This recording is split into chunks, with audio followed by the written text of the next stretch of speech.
Hey everyone, so if you want to type in Google Translate without actually typing, just speaking instead, yeah, that's where voice typing comes in. It's super useful for fast translations, and I'll show you exactly how to use it step by step.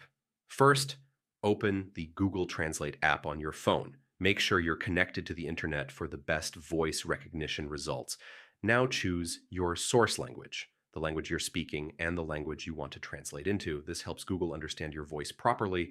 Next, tap the microphone icon. This activates voice typing mode. Once it starts listening, just speak clearly into your phone. Now just speak naturally, but try to be clear and not too fast.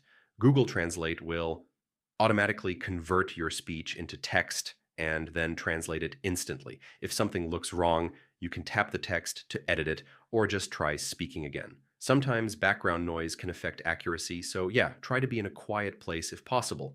Once translated, tap the speaker icon to hear the translated voice out loud. This is really helpful for learning pronunciation or talking with someone. And that's it. Now you can use voice typing in Google Translate anytime to speak and translate instantly. It's fast, easy, and perfect for travel or practice.